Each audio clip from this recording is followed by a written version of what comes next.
Have a good week, Steve. Hello, Pastor. Hello. Hi, this is Debbie Miller. Okay. Pastor Wally. Hi, nice to meet you. Our special speaker. From Shadow Rock. From Shadow Rock. Welcome, ladies and gentlemen. We have the honor of hearing a wonderful speech by Debbie Miller, who has been a breast cancer survivor for 18 and a half years. And she's now experiencing her 7th recurrence.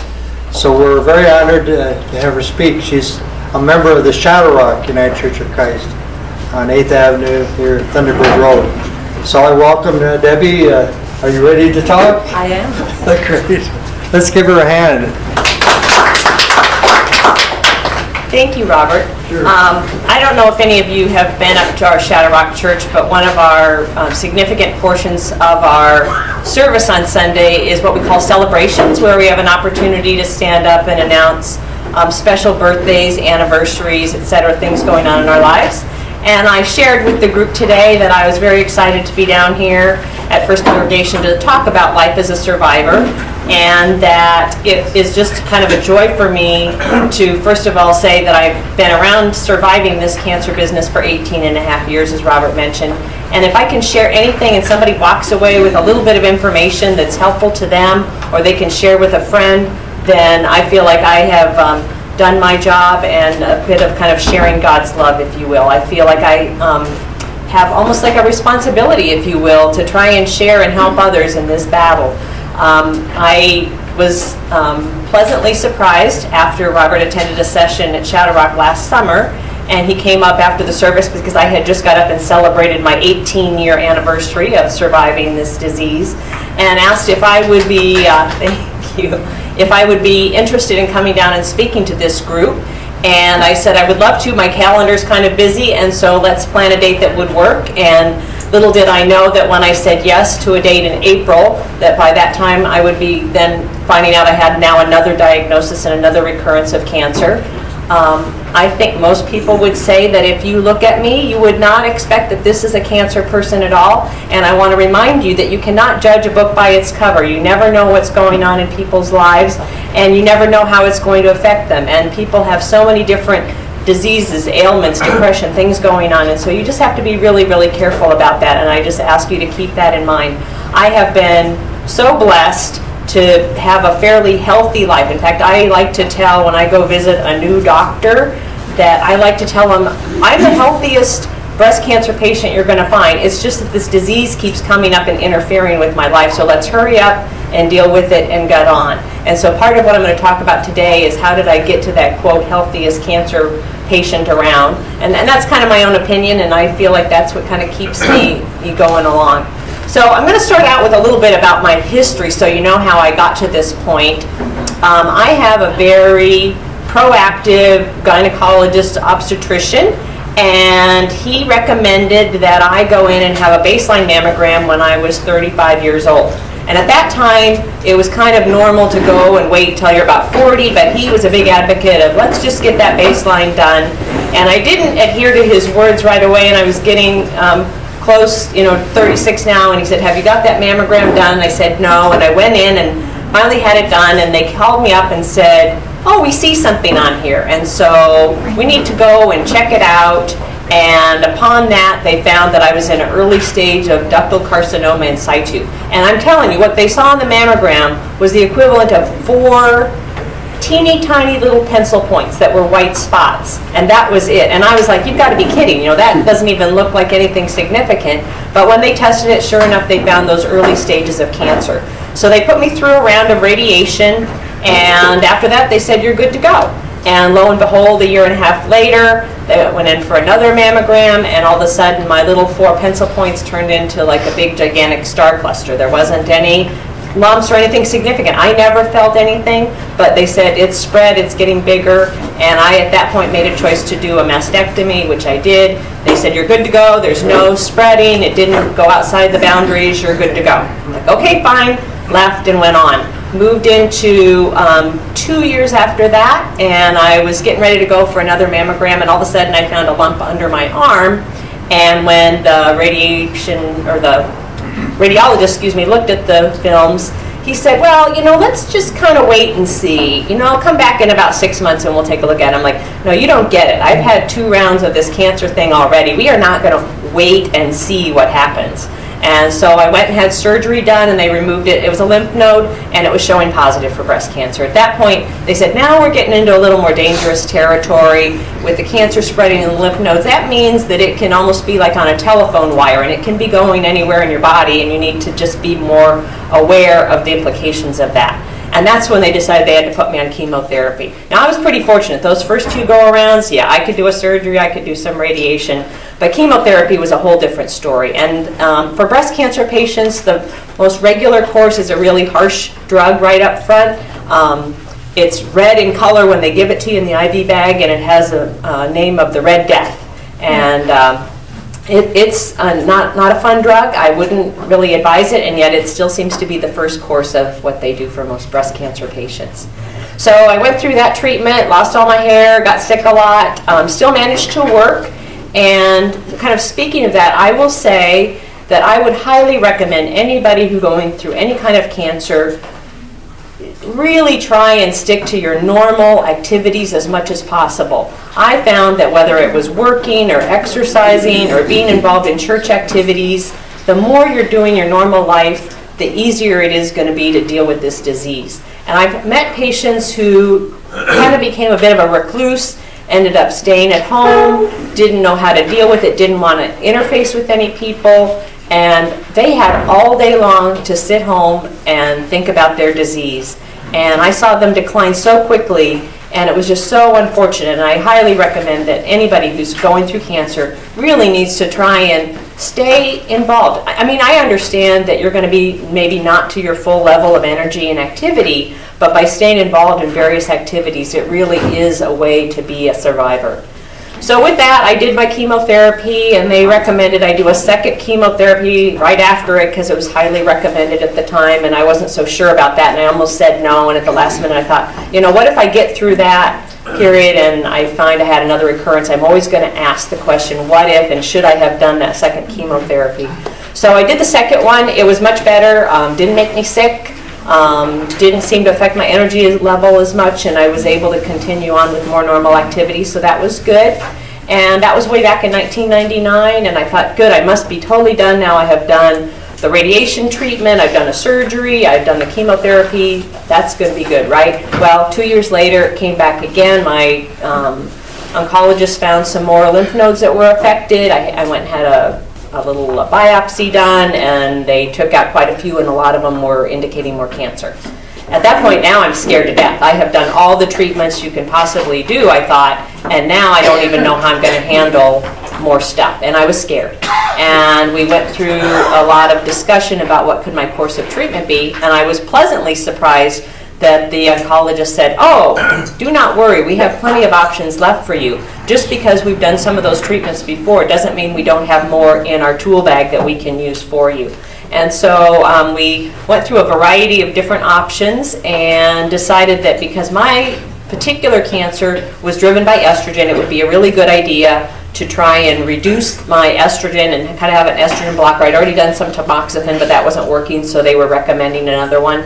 And so we kind of proceeded down that path. I went ahead and had a surgery and had all my lymph nodes taken out, just because for me I felt like I wanted that surgery. It's a little bit like, I guess the analogy would be, if you're killing off the weeds, I wanted to get to the roots and try and get all those out as well. So I did have a surgery, had all those lymph nodes removed, and we started on a new treatment, a new drug, and it was trying to block my estrogen. They had to force me into menopause to make it happen, and they did that with some more drugs, and lo and behold, I had about almost 7 years with no recurrences, and I thought, this is it. We finally figured out what's going on, and I'm good to go. And went pleasantly about my life, doing my normal routine, and what do you know, 7 years later, it popped up again. Now this time it's moved into my lungs. Again, I still have had no symptoms at all. I haven't found anything, I'm not hurting anywhere, but I go through a little monthly blood work, and they were looking at various markers, and one of my markers was going a little bit out of alignment. And they said, it's high, we don't know why it's high, we want you to have a PET scan. PET scan is a very wonderful test for me because it can go and find stuff in a very early stage. It is one that was not initially approved for breast cancer patients, and so my oncologist had to do a lot of battles to get my cancer treatments for doing these PET scans approved, but once we had the scan, we were able to find more cancer in these very early stages. So they found a couple spots in my lungs. I was figuring if you have cancer in your lungs, you're going to be coughing, it's going to be hurt to breathe. I didn't have any of that. I was very comfortable. I was doing all my normal stuff. And I said, can we just have a surgery? Because I like surgeries. I want to just cut it and get out. And they said, no, no, no, because you've got one over here in this lobe and one down over here, and they're kind of all over, and we don't want to be cutting up all those lungs to get in there. So instead, they recommended a chemotherapy, which I wasn't excited about. Didn't really like chemo. And they go, no, no, no, this is a much better one, and you're not going to get sick from it. Well, I'm thinking, yeah, right. You know, that's what they like to tell you. But sure enough, they said you're not going to get sick. And I went and had the treatment, and I didn't get sick. And it was going to be a very long kind of infusion when I went, where you sit in the chair at the oncologist's office and get it for a couple of hours, you know, 3 or 4 hours.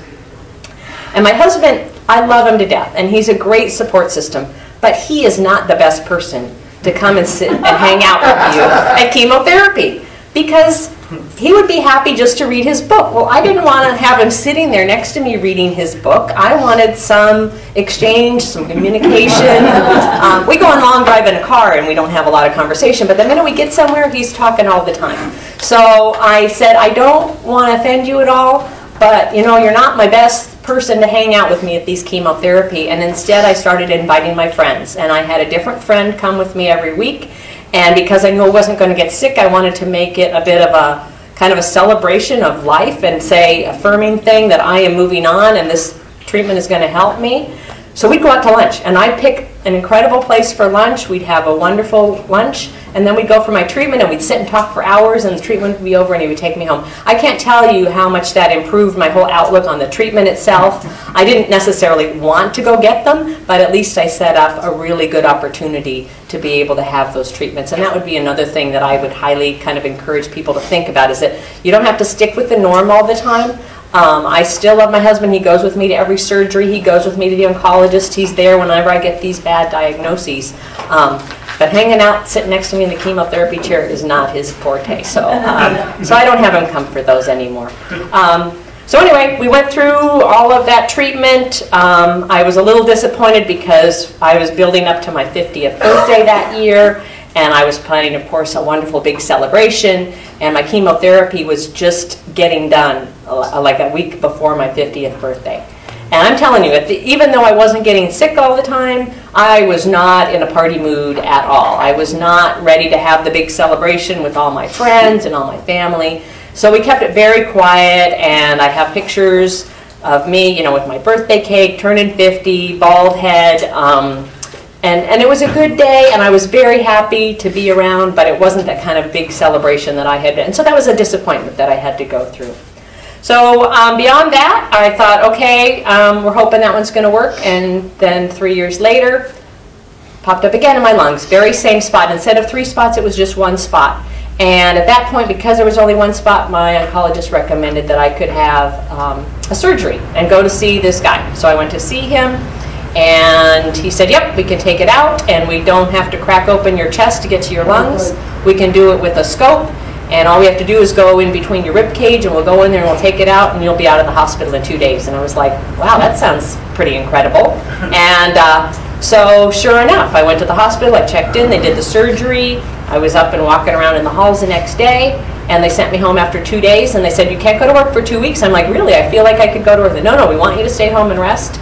And so it's probably a good therapy for me. I am kind of a go-getter. I'm really busy and active, and for me just to probably take a little bit of a rest was helpful. So we did that surgery. I was all done. It was good to go, and that was 3 years ago, and I've been hanging wonderfully, doing wonderful. One of the things that I've done in the course of my lifetime is hike the Grand Canyon, and over the past 2 years, I've hiked 2 times down to the bottom of the Grand Canyon with my girlfriends. And it's been a wonderful experience, and I tell you, life experiences are better after you become a cancer survivor. Everything is so much more appreciated. little things in life, looking at the flowers. I mean, I stopped, I think, to take pictures of almost every flower on the way because the canyon was so full of all the beautiful, gorgeous spring activity going on with purple flowers and yellow flowers and green trees. I had always hiked the canyon in the middle of winter before, and it was always kind of dry and brown, and so to go with all that color, I felt like kind of a new life coming out of me. This year, unfortunately, we didn't get to do the canyon. We couldn't get a reservation. And in hindsight, it was probably a good thing because had we got the reservation, I wouldn't have been able to go because I was in the middle of doing my radiation treatment and it wouldn't have worked out. So I feel like there's always powers that be that help you get us through things, and there was some premonition that maybe I shouldn't be planning for that. So I missed my Grand Canyon hike this year, but I look forward to probably doing it again in the future as well. So this year, we had it crop up again, and now it's moved into my bones, and everyone says, oh, it moves to your bones, that's horrible, it's painful. Well, I kept saying it can't be in my bones because I don't feel anything. How can that even be true? And it took them a long time to find it. Those blood markers were out there and showing a lot of different little inconsistencies. They'd run me through PET scans, they'd run me through various tests, and they couldn't find it. Well, finally, we went for a bone PET scan, and they found it, and they said it's in your hips, and it's in your sacrum. So this year, about 8 weeks ago, I started doing some radiation treatment for 4 weeks or so, and I'm thankfully done with that, glad to be done with that one, and starting some new medications. The new medications aren't as fun as maybe some of my previous ones because there are side effects. I mean, the stuff they give you for cancer, the side effects list is about this long. And sometimes I feel like, is the treatment really going to help or not? You know, you're worried about, is it going to get rid of the cancer, but now what are all the other things that are going on in your life? One of my major side effects from having this cancer is that it has severely weakened my bones from all the chemotherapy and all the robbing of the estrogen. So I've developed osteoporosis, and that's one of the reasons I like to walk and hike and do all those things to kind of keep my bones built up. And I don't feel like I'm suffering yet from osteoporosis, but I do get a little concerned. One of these days, maybe I'm going to fall down and something's going to break, and then it's going to be a lot harder to heal. So that's kind of a quick synopsis of all my 7 occurrences, if you will, of breast cancer. And before I move into some of my other topics, because I have a lot of stuff to talk about today, I'll ask if anybody has any questions about that aspect of it, or is there anything I can help you with on that area? And I'll take questions anytime. Please feel free to interrupt. I'm not waiting necessarily to the end. Yes, Robert? I'm familiar with Shadow Rock Adventure, and I was wondering what kind of support did the church give you? The church has been incredible. I started attending Shadow Rock in 1999. I was actually just starting my chemotherapy treatment. I must admit, prior to that, I wasn't a huge churchgoer, and some friends of mine were members of Shadow Rock and had recommended that I'm welcome there anytime, and started attending, and the outpouring of love and support and bringing meals. We have a wonderful thing called the Thinking of You card that's in the pews, and if anybody's going through something or even having a celebration, we have an opportunity right there in the pews to write these little notes. And I can tell you that it doesn't sound like much. It's like the size of a postcard, and somebody puts a little scribble on there and they mail it to your house. When you get an envelope full of those Thinking of You cards in the middle of the week, and it just says anything of more like, I'm thinking of you, or praying for good health, or whatever, let me bring over a dinner, offering to do anything for you, it's an incredible feeling. And I've had just wonderful opportunities. When I was in the hospital having that surgery where they were going to operate on my lungs, these Thinking of You cards showed up, and I just kind of pasted them all over the walls to make a huge poster board full of them, and just to be able to look at them and know all that love and support is out there. There's been a number of people that have grouped together, and they coordinate around offering meals, etc. This particular time around, I asked them not to bring any meals to me. I appreciate all that wonderful care and support, but over time I have evolved my diet, and I don't really want to offend anybody by not eating their food because of all the changes I've made. And it's very interesting because on this most recent occurrence, my diet that I've evolved to is much more around raw fruits and vegetables and less meat. I'm still a meat eater, but not nearly as much, and I've tried to eliminate all the sugars and the sweets. And as I started the radiation treatment that I had, I was having some issues. They said, you know, there's a possibility as we do your radiation that you're going to have your bowels be affected by this because of the angles of the radiation. I didn't know that that was going to start the very next day after the radiation, and it was pretty bad. And I talked to the doctor about it, and thank goodness I have a wonderful doctor who has spent the time to really kind of go through some of the issues. And she said, well, what is your diet? So I was telling her, well, this is what I have for breakfast, and this is what I do for lunch. And she just kept shaking her head at me as if it was a negative thing, and I didn't understand it because everything in my mind had been taught, these are the healthy foods you should be eating. And she goes, I'm sorry, but right now those are too much work for your bowels to treat and to be able to go through. So you need to change and just have a lot of rice and pasta. And I was like, I just don't really eat a lot of rice and pasta. And she goes, you're going to need to do that. And I was very hesitant at first, but you know, in the long run, she was right, and being able to change to that form of a diet really did help get me through the treatment plan. And I'm very excited because now it's been several weeks since I've been done, and I've been able to gradually add. So yesterday I had some fruit, and a few days before that I had some grapes, and it seems to be going okay. So there's been some changes there, but I did have to ask people at church, please don't bring me any meals, because one day I'm eating vegetables and the next day I'm not supposed to have any vegetables at all. And so that's been a big different change. I've also had incredible support from our pastor, and we've had a number of them over the years through my 18 years. You know, we started out with David Reagan, and then he left, and we had a couple of interims with Gil Thalber and Tom Hall, and now our most recent minister, Ken Heitzelman. And all of those people have offered me kind of one-on-one time whenever I've needed. They've come to my house if I need it. And it's just always a blessing to know that that is always there and ready for me. And I hope that, you know, here at First Congregation you have that same kind of level of support, because having that church and spiritual support, if you will, has been an amazing experience. As I think about spiritual support, for me, I certainly find that having gone through these cancer recurrences has caused me to deepen my faith incredibly. And I think in the beginning, when I got my first diagnosis, to kind of put things in perspective, the day they called and told me of my diagnosis was the first day that my son went to preschool. He was a little over 2 years old, and we were transitioning from a nanny full-time to a preschool going 2 afternoons a week to just kind of get used to that social interaction with kids. And for me to get that notification on the day he starts school and think, oh my gosh, I've got cancer and I'm going to die and I'm never going to see my child grow up. It was devastating to me at the time. And it was very overwhelming.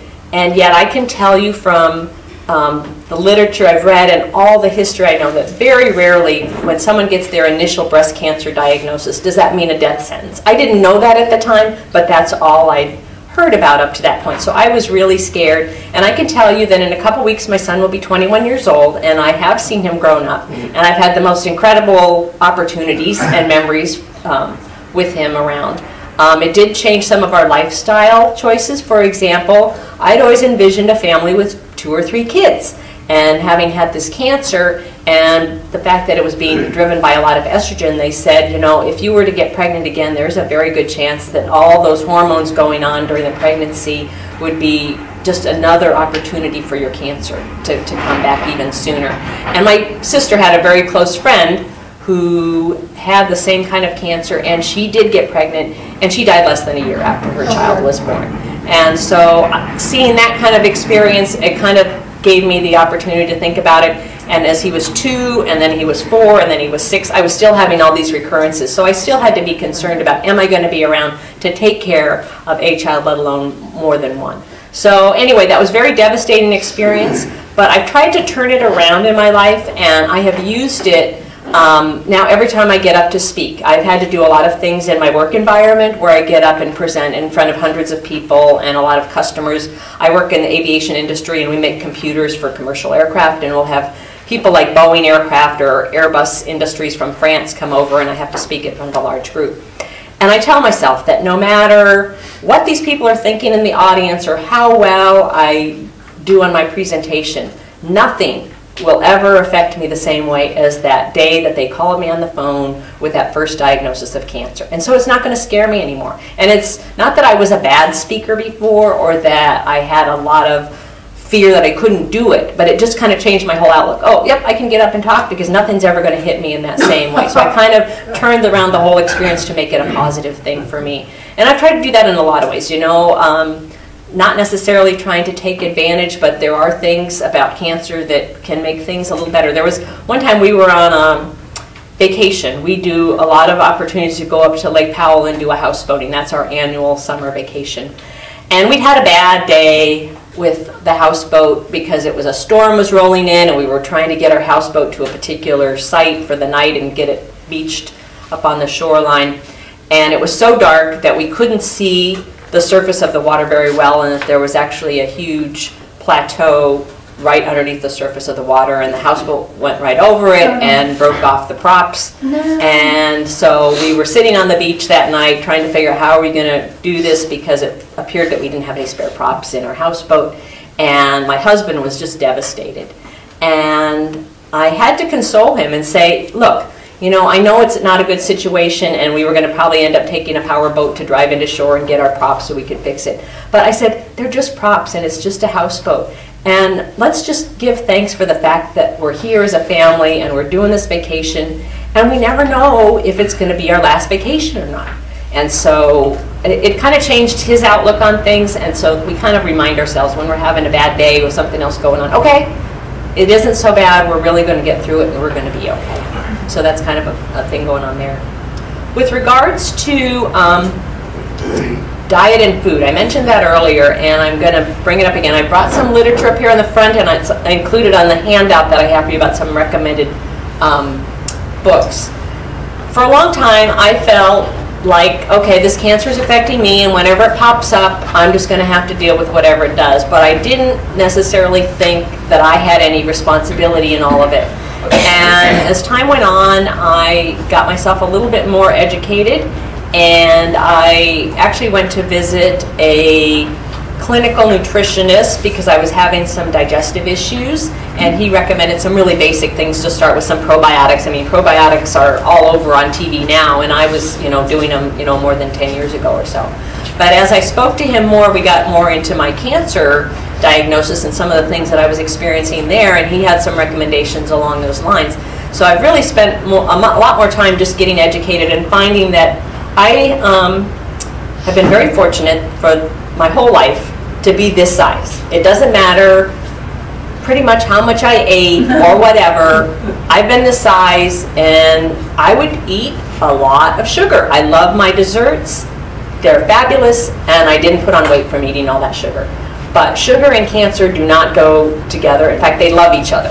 And so I got a little bit more familiar with that, and it was interesting because some doctors will say, well, there really is no correlation between sugars and cancer, except for that if you go to have a PET scan, what they do in order to find the cancer is the first thing is that they give you an injection of glucose, which is sugar. And that sugar is going to go find itself in the body wherever it finds the cancer, and then they give you the radioactive drug instead after that. And then you have to wait 45 minutes till it all settles down, and then they put you in a scanning machine. And that sugar will go find its way to the cancer, and it will make it light up. And now how can someone tell me that there's no correlation between sugars and cancers?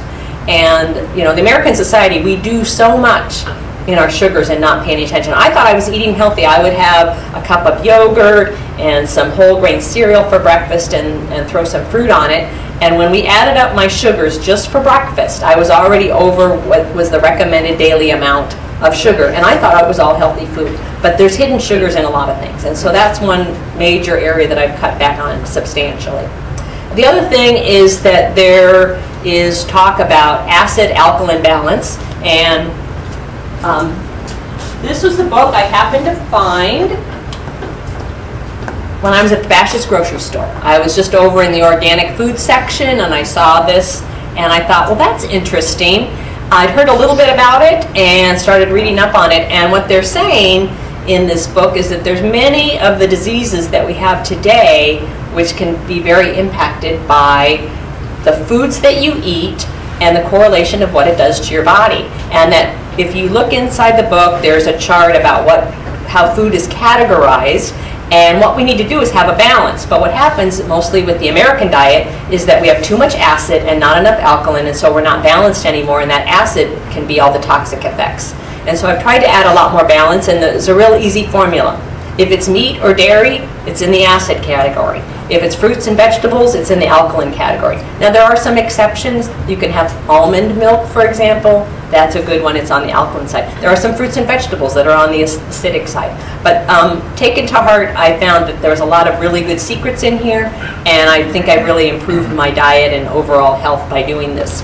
I mentioned earlier going to this clinical nutritionist who gave me some help on tips on some digestive stuff, and we got into more of the cancer stuff, and he took blood work and ran a lot of tests and made some recommendations of some things I could do. At the time I went to visit him, I won't say I was necessarily unhealthy, but I did have some issues with allergies every spring.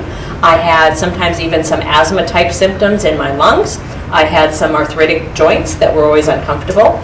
And through a series of adding supplements into my diet and changing to this more acid alkaline based diet, I was able to eliminate all my medications for all of those ailments. And so the only thing I take any medicine for is my cancer treatment anymore, and the reaction of what that does to my bones. So that's how I tell people that I feel like I am one of the healthiest cancer patients around, and it's just astounding to me to think that I can take some supplements and change my diet and improve my health by so much and such a big factor. But I think that's been a huge plus in turning my life into one as a survivor. They told me at this last go-around when I was at the doctor that, for some people, they get their cancer one time, they get their treatment, and they're done. And, if they hit their 5-year mark or their 10-year mark or whatever, then they're considered done and completely in remission. Well, I'm just not that case. I have these, they're calling it chronic ailment. It's going to spike itself up every once in a while, and although I'm not happy about it, I can honestly say that I haven't had those disability aspects of the cancer that so many patients get. Granted, I have an incredible doctor that runs me through a lot of tests because of my history. They say, well, now we need to do this blood test, or we need to do this PET scan. And it does enable them to find things very early on, and so we can kind of curb it and do some treatment in a much earlier fashion. When I was going through some of these treatments before, in the beginning, I remember going to chemo, and the gal was hooking me all up. And it was one of the nurses, and she says, well, you really need to eat your fruits and vegetables, and you need to get a lot of exercise, and that's going to help. Well, I just said, yeah, right. And I didn't really take it to heart. And since then, I can tell you that I have involved all those things in my daily routine, and it has made a difference. And I think it even helped me this time around going through radiation. I went through radiation in 1996 and in 1999, and now again in 2013. And I can tell you this go-around has been so much easier, and I think a big part of it is just kind of having that overall health to go in with. Now, I realize that some people will get their diagnosis of cancer in a very advanced stage. They don't have symptoms, and all of a sudden something happens, and then they go in and they get diagnosed, and they're stage 4 cancer, and it's throughout their whole body. That's a different kind of situation that I've been through, and so some of what I'm saying today might not apply to them, but I will tell you one of my other favorite books here is called Cancer, 50 Essential Things to Do. And this book, I go and buy this for anybody I know that gets a diagnosis of cancer because it's so powerful, and it is on my recommended books list. A friend of mine that I went all the way back to junior high school with had recommended the book to me when he was diagnosed with cancer, and I'm sorry to say that he passed on and did not survive.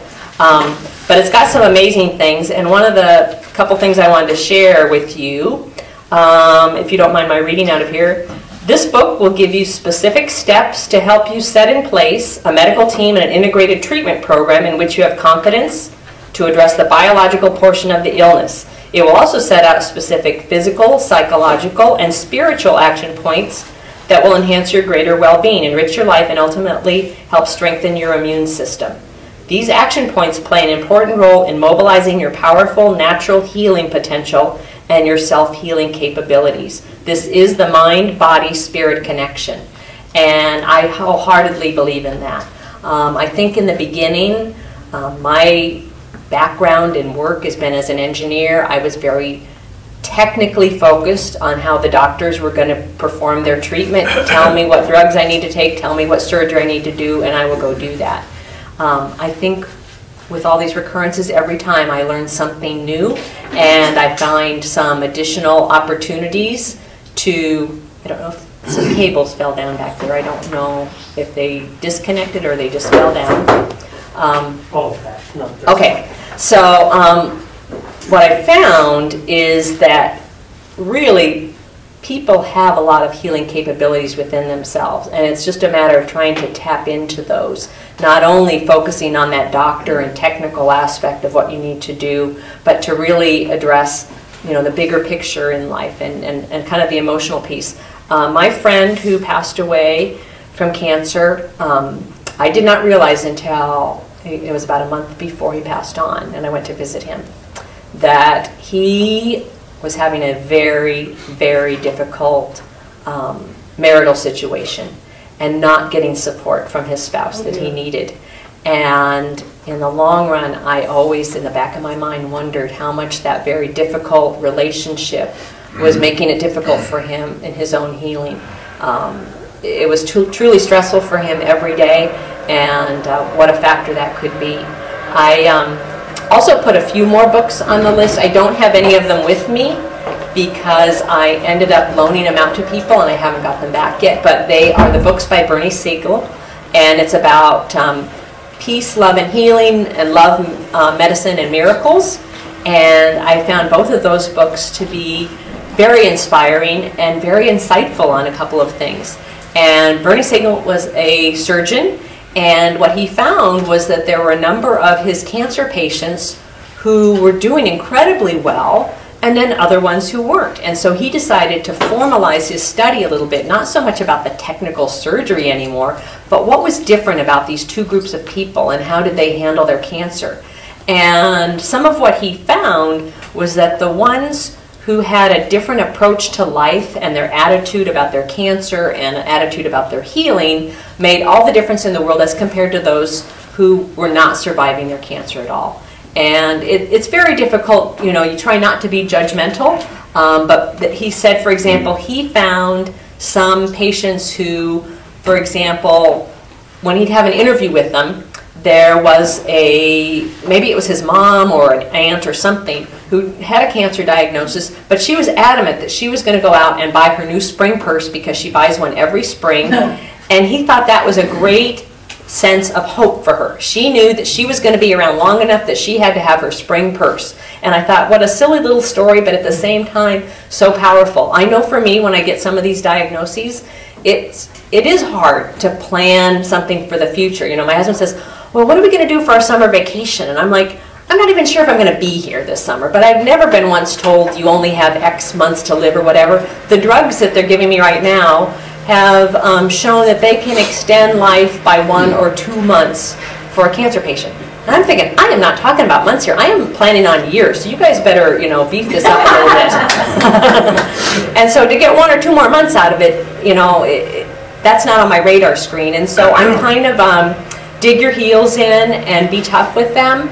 And they know that. And the oncologist that I have will be more aggressive with some of the treatments that she's offering just because of my attitude about how we're going to do that. And that's what Bernie Siegel was finding in some of his books, is that people who had that kind of open-mindedness about where they were going and having hope for the future and having a spiritual connection, whether it be with their faith or some other greater being, helped to keep them going. I was going to point out in this cancer 50 essential things to do, they have a little wheel here where it talks about kind of 8 major categories of things that you need to address. So it says, first, yes, you need to go have your medical treatment. But in addition to that, you also need to look at beliefs and attitudes, exercise, purpose and play, social support, diet and nutrition, creative thinking, and your spiritual aspects. And all of those come into play. Yes?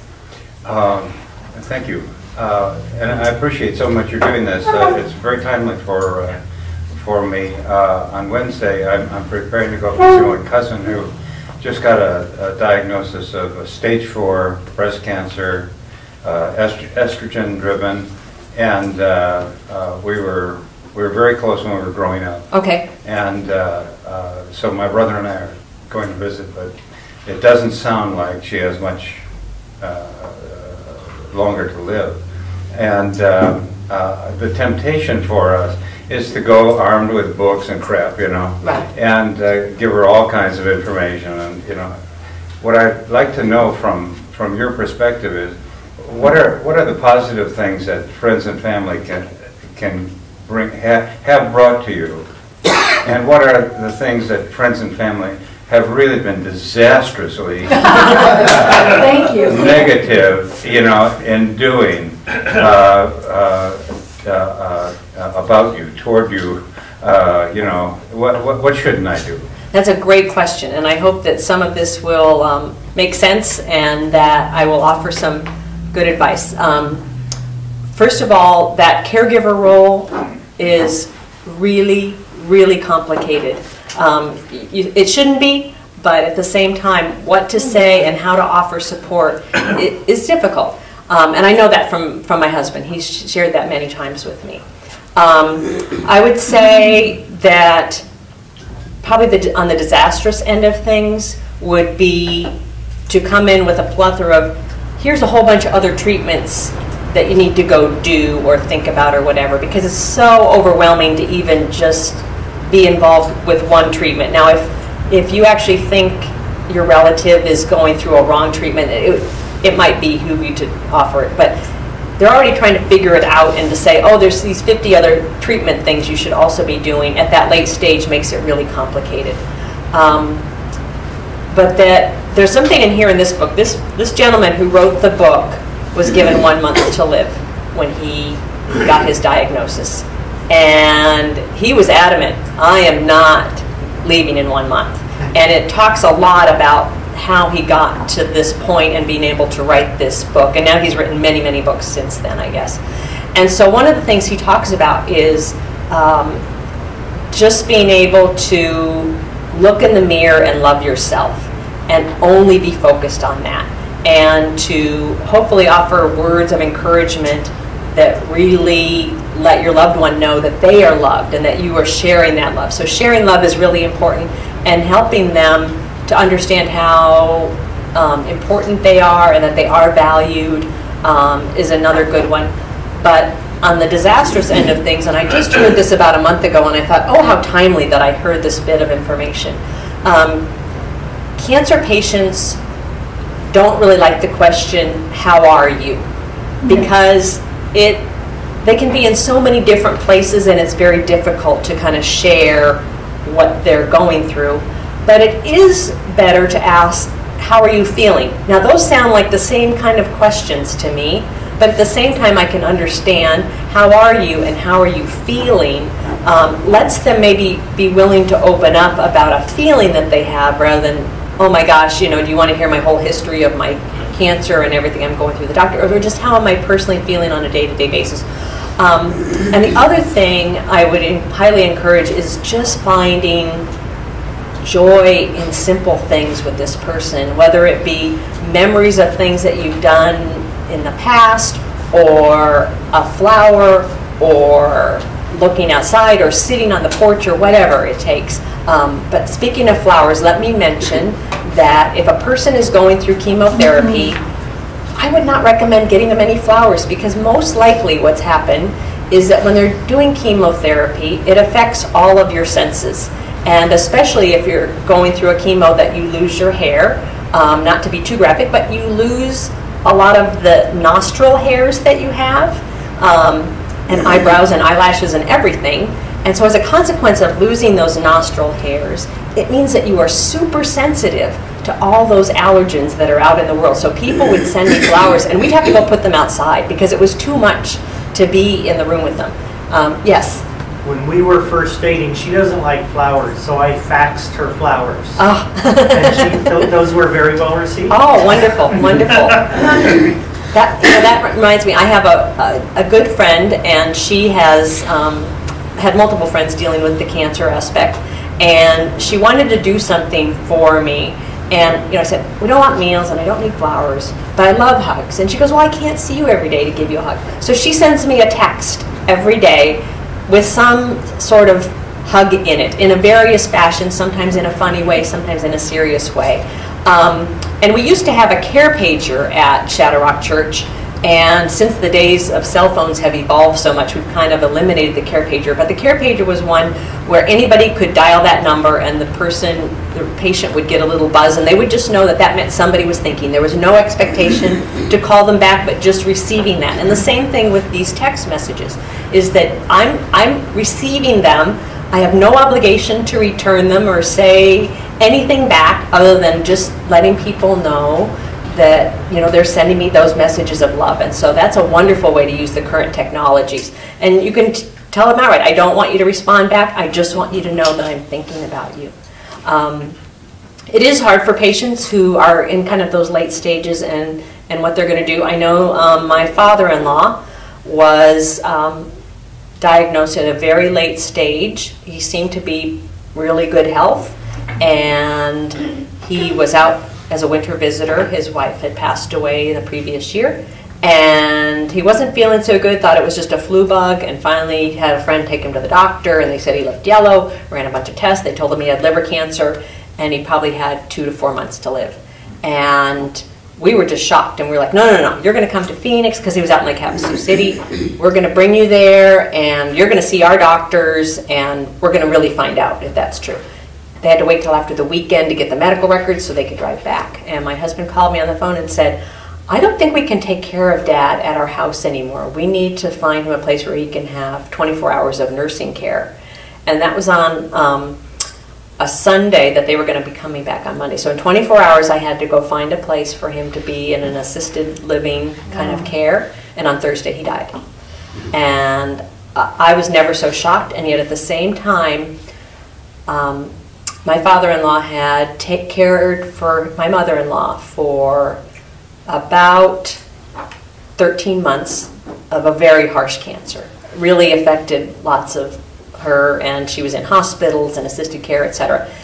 He was a very strong man, but he didn't like hospitals very much. And when he got his own diagnosis of cancer, I think he did not want to have that same kind of life that she had for those 12 to 13 months. And she was gone, and he, I think, almost willed himself to die quickly so he didn't have to do that. And it's not the kind of guy to give up. He was an incredible man, really strong member of the community, well respected by everybody, but not a guy that likes the hospital. So I have to step back and realize that not everybody has the same wants and desires. Not everybody wants to extend their life going under whatever treatment is going to take to do that. Some just want to peacefully go.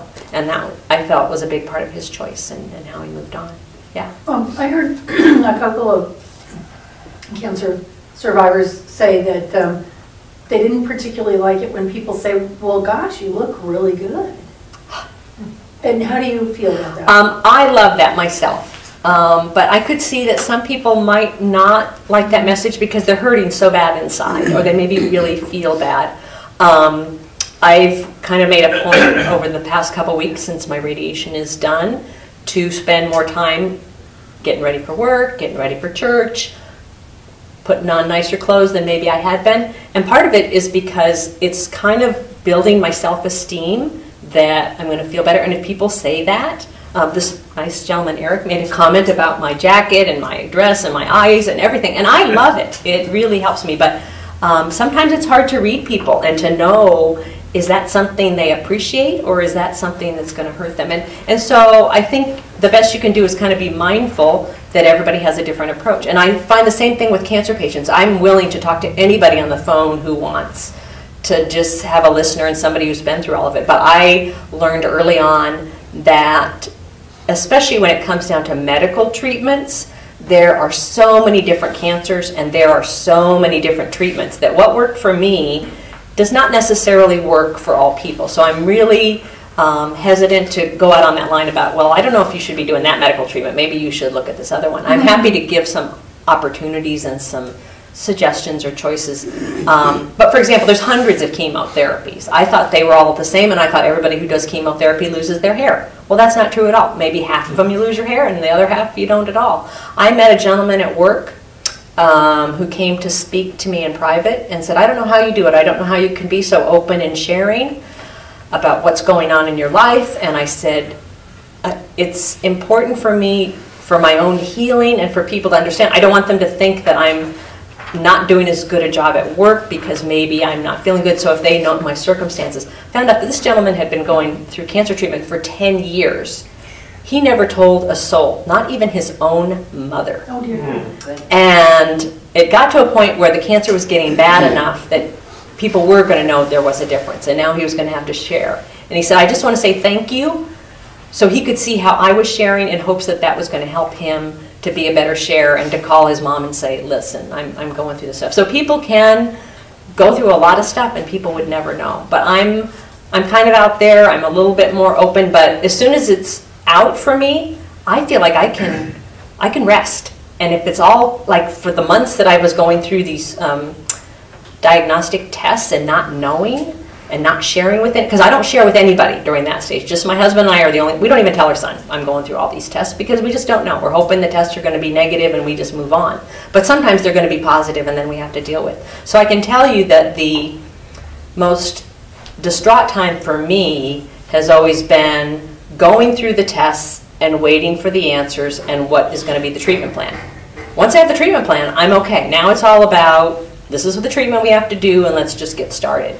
And I've talked to a number of other patients and they all had that same emotional kind of roller coaster. I have to go for a blood test every month. I was going a little bit crazy on this roller coaster of, okay, now I had the blood test and what's it going to show? And one day my husband said, okay, so yesterday you didn't have the blood test, how did you feel? So I said, it felt fine. And he goes, now, you had the blood test late afternoon, and now you feel bad. Why is that? And I said, well, I don't know what the result's going to be. He said, no, but really, physically, do you feel any different than you did yesterday morning? And I said, well, no, not really. And it was all in my head. And I finally decided I had to get kind of control over that so that I didn't let that emotional aspect of the tests and what the results were going to be. And we can worry about it when the results come back and we need to do something about it. But your question about, you know, some people are not going to always like those kind of compliments and how good you look, and you almost have to learn how the person is, or you can ask them, are there things that I can say that help or that make you feel worse so I don't do that? And certainly asking if there's things that you can do to help them, whether it be providing meals or support, or sometimes they just want somebody to come over and hang out at the house with them. They don't need even anybody to talk. Just being there and present in the moment can make a huge difference for an individual, so that'll make a big difference. But it is okay to ask, how are you feeling? How are you feeling? I think that's a fair enough question.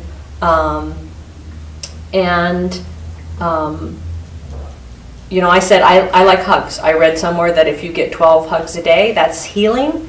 And if you get less than that, then maybe you're not getting your healing in. So for me, it's all about finding people to go give a hug to. I don't even have to be, quote, the recipient. It's, you know, the hug is kind of a mutual thing. Once you hug somebody, for the most part, there's a few people they kind of stand back, but, you know, but most people are good and they're receptive and they're willing to have that hug. And so I try and hug all my doctors when I see them because I am so grateful for what they are doing for me. And I'm always hugging people at church. I mean, that's an easier environment maybe than at work. And the work environment makes it more complicated sometimes. You're not supposed to be touching other people or whatever, but once people know, you know, what you're going through, then they want to know. And I had a boss one time, and I was explaining to him that I was going to be doing this treatment thing, and I was probably going to miss some work or whatever. And about a month later, 2 months later, he came back and he said, I just want to thank you. He goes, I really didn't know anybody with cancer before I talked to you. He goes, my mother just got diagnosed. And I feel like having worked with you now for the past 2 months and heard what you're going through, I'm better prepared now to help my mom deal with this situation. And he said, I just want to say thank you. And so that's kind of part of my sharing, and I feel like God keeps giving me this chance after these recurrences to keep going because I've done something that's out there and worthy for other people. So, yes? Did you use any supplements and, you know, homeopathic type things in addition to the medical treatments you received? I know I got a phone call from my mother and they had found a lump on her breast with a mammogram. And they said, well, we want to monitor this and see where it goes. And I go, hey, it's either going to grow I doubt it's going to dissipate, and the sooner you get it, the smaller incision you'll probably have. She had the thing removed and it was benign, so a lot of women should not panic until they get their results, because there is a high percentage that are benign, that are fatty tissues, etc., etc. It's quite an epidemic. Yes. And in fact, there was a time, I think, when I went in and they found a cyst, the ovary area or whatever, and they said it was the size of like a line, which was really scary to me. And they said, but we want to hold off and wait a month or so. And with my next monthly cycle, it was gone. But I was scared because being a cancer patient, anything that you give to me, I mean, I have a spot on my leg and I run to the dermatologist because I'm thinking like, oh my gosh, do I have skin cancer now? But there are scary things out there, and yet there's a lot of things that do resolve themselves already. The body is a very powerful thing in terms of how it can recover. But yes, I do take supplements. I should probably not, I don't want to scare people, but I actually take 50 items a day of supplements. Now, they're not all 50 unique things. Like I take 5 calcium tablets a day to have enough calcium for my bone issues. And I take 3 fish oils a day. And I take some high-dose vitamin D. Vitamin D, to me, is like a miracle drug. They are finding... Yeah. Pardon me? D or E? D. D like in Debbie. And the reason I say that is my clinical nutritionist, who used to be a pharmacist before he went into clinical nutritionist, and he's also a homeopathic expert, whatever, recommended some vitamin D. And my sister had been taking vitamin D. She lives in Alaska, and I thought what she was taking sounded outrageous, but he had a high recommendation for how much I should take. And that was many years ago. Well, I was taking 20,000 a day.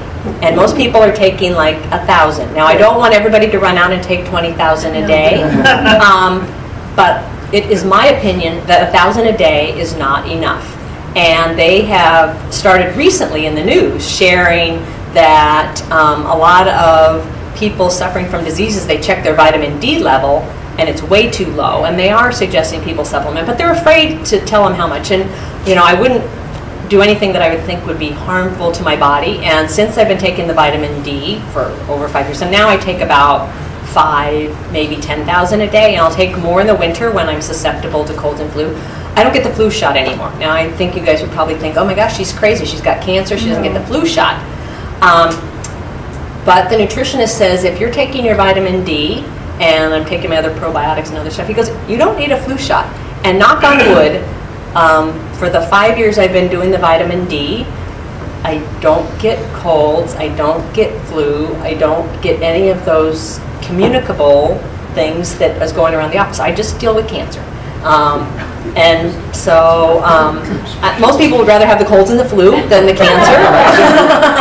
But I find it amazing. And when I went to my normal doctor and they did my blood work to do a physical, he goes, you are my very first patient that has 103% of the vitamin D that you need to have in your blood. He goes, nobody ever even gets close to 100.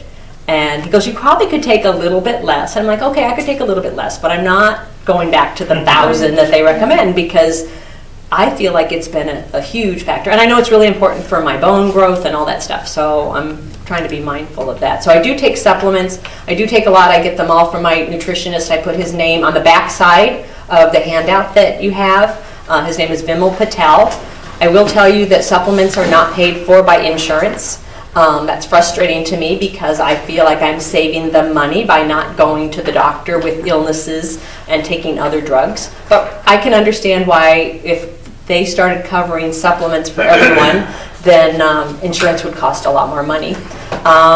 So it's not covered and it is expensive, but I'm very trusting of Vimal and his, primarily because of his background as a pharmacist and everything that he has to offer. He makes sure is pharmaceutical grade, so I'm not just running out to the drugstore and picking up something off the counter. Would this be a natural segue to ask Robert to tell us? Sure, yes. Okay. Did you have a quick question? Yeah, I have a quick question. You were talking about supplements. Are there you know, like you said, you don't go to the drugstore and get your supplements. How do you get your, I mean, is there a I actually get them all at the clinical nutrition office. Okay. And so they have them to offer. They can ship them to my house if I want. I usually make a choice to go pick them up. And every once in a while I quiz him, well, can't I just go pick this up at Costco? I see that they have it on the shelf there. And his normal response is, well, you can. He goes, I just can't promise that the quality of what you're getting there in a Costco for the masses is going to be of the same caliber. So that's a personal choice that I make. I know plenty of people that just go to Costco and buy them, and they've been okay too. Okay. So, yeah. So I'm what you would call also a cancer survivor. Mine was a different path than Debbie's. First of all, one thing that we found out during my journey is that men can get breast cancer. So it's not just a woman's disease. But when we were young, you know, we went up to Lake Erie, and I'm this fair-skinned guy and got really bad sunburns all the time. And you know, my brother and sister would have contests who could peel the largest piece of skin. It was severe. But 30 years later, that gave me what kind of cancer? Skin cancer. Okay. So, you know, they have, what does cancer look like? They have the dark, irregular colors, the irregular borders. It doesn't always follow those exact definitions. I had 3 doctors tell me, well, first of all, we found a spot, and I just didn't feel right about it. So we went in to see the doctor. I had 3 doctors tell me, oh, it's nothing, don't worry about it, it's just a mole. The 3rd doctor, I said, look, I said, I just don't feel right about it, can we biopsy it? Good for you. And he said, oh, yeah, sure, we'll biopsy it. And so they did, and it was malignant melanoma, skin cancer. And it was really early in its life. It was, it's measured in Clark's level 1, 2, 3, and 4, and this was Clark's level 2, which was early. But, you know, what I want to relate to this is don't always take doctors at their words, because they're humans too. Trust your instincts, because usually your instincts are good. Did you let those first 2 doctors know? No. But, you know, from that point on, I went back to the 3rd doctor. And, well, I would want those first 2 doctors to know. well, but then I'm making their inadequacies part of my problem. And No. You're educating them. Well, look, you need to. But that's been 20 years ago, so Okay. too late. But anyway, I went back to this other doctor, and, you know, I told him, you know, several more years down the line, I said, Doc, you know, I have this other spot. Can we biopsy it? And he said, sure, be glad to. Good. And it was also, it was called in situ cancer, which was before it was even, I guess, into the tissue or something like that. But it was also malignant. So, you know, me and this doctor have a pretty good relationship now. Another thing that if you had any history of cancer in your family, it's important that you get colonoscopies. If you haven't ever had one, then, you know, get one. And what is it, every 10 years or something like that? 10 years if you have no And, yeah, issues. every 10 years, and then for me, they found something the first time, and it was every 3 years for a while, and now they moved me out to every 5 years. But you also said that it changes your outlook, and it really does. You know, Cynthia and I used to work for American Express, and it was, you know, it was working for the big corporate machine and everything. I was a computer nerd, and she was a nerd manager. And, you know, we got this diagnosis, and we finally decided, well, it's a little early, but let's go to work for ourselves so we can spend more time together. And, you know, it's important because, like you said, you don't know how much time you have. And I was lucky on these 2 things. You know, I have about 5 holes in me where some of them were negative, and that's good. But you still never know. I've caught 2. You never know if the 3rd one I won't catch. So you do the best you can. Yeah. Great story, thank you. Thank you, Robert. Thank you, Robert. What kind of water do you drink? You know, that's a good question, because I today happened to bring my alkalinized water, but I'm really careful about, I don't like bottled water because it comes in bad plastic. This one happens to come in a BPA-free plastic. At home, I drink my reverse osmosis water. Water is my main beverage. I hardly drink anything else. I don't drink soda.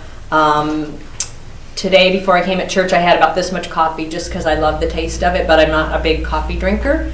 I love to drink wine, and I would normally have 1 glass of wine on a Saturday night. But now that I'm going through my cancer treatment, I'm like not having any wine or anything else until I know that I'm in good shape. But my alkalinized water is this point of trying to get more alkalinity in my diet because too much of the waters that are out there don't have the good basis. So who knows? So it's kind of my choice that I'm trying to do a little bit more of right now.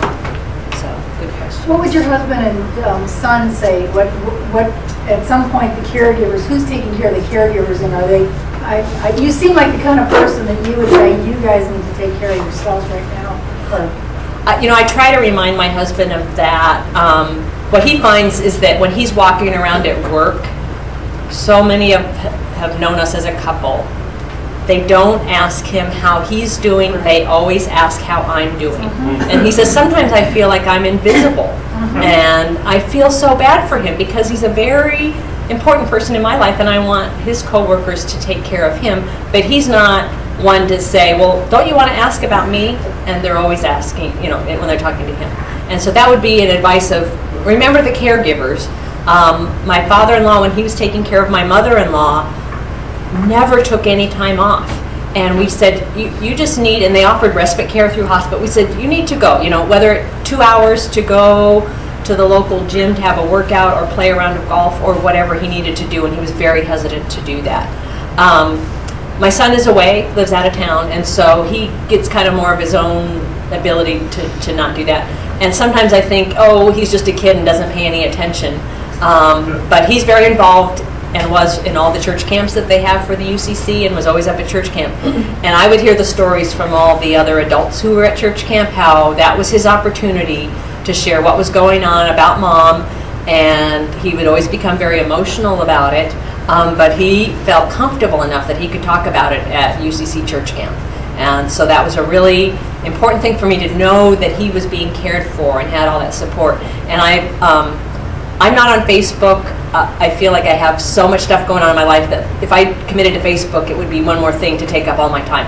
But all my friends are on it, and some of my friends are on my son's Facebook, so they got to see when he wrote stuff. And so I hadn't even had time to tell my friends, and they're calling me on the phone because they've read on my son's Facebook that Mom's dealing with cancer again, and they want to know what's going on. So he gets a great outpouring of support through his friends there and through people that he's known for a really long time, and I have so many friends that would be willing to take care of him. My husband, on the other hand, probably doesn't get that, but he's a very internal person. He doesn't go seek it, very private, doesn't go seeking that elsewhere. So his solace is that he spends a lot of time boating, and he will go out to the lake, and we've been very fortunate. We have a houseboat out there, so he can just go and hang out for a couple hours and just get that little bit of respite time that he needs, and because of it being internal and kind of private, that's a good I thing think for we're him. going to Okay. take a break. Yes. And can you hang I can around stay, yes. for a few minutes? And if anybody wants to has call any me- questions, just feel free to go to Debbie after the meeting. Robert said he would be happy to put out my phone number and email address and any more communication. So if you guys want to contact me, I'm more than happy to. It'll be on the church website. Okay, wonderful. Thank you. I would like to ask Pastor Wally to send us forth. Is that possible? Sure. Okay, sure. Let us stand and hold hands as you choose. And thank you a million for what you said. That was wonderful. Thank you for Yes, coming. Thank you. Let us pray. Thank you, Lord God, that you bring people on our journey that help us by sharing stories. And we thank you that our story is interwoven with yours. A story of love and caring, of unconditional grace. We thank you for our bodies and for the mysterious ways in which our bodies work and sometimes don't work. And we ask that you would help us to make our bodies temple in which you abide, and make of us a witness to love and grace. We pray that you would send us forth with your blessing, and that you would help us to witness to your light in our lives. In the name of Christ our Lord. Amen. Amen. Very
Thank you.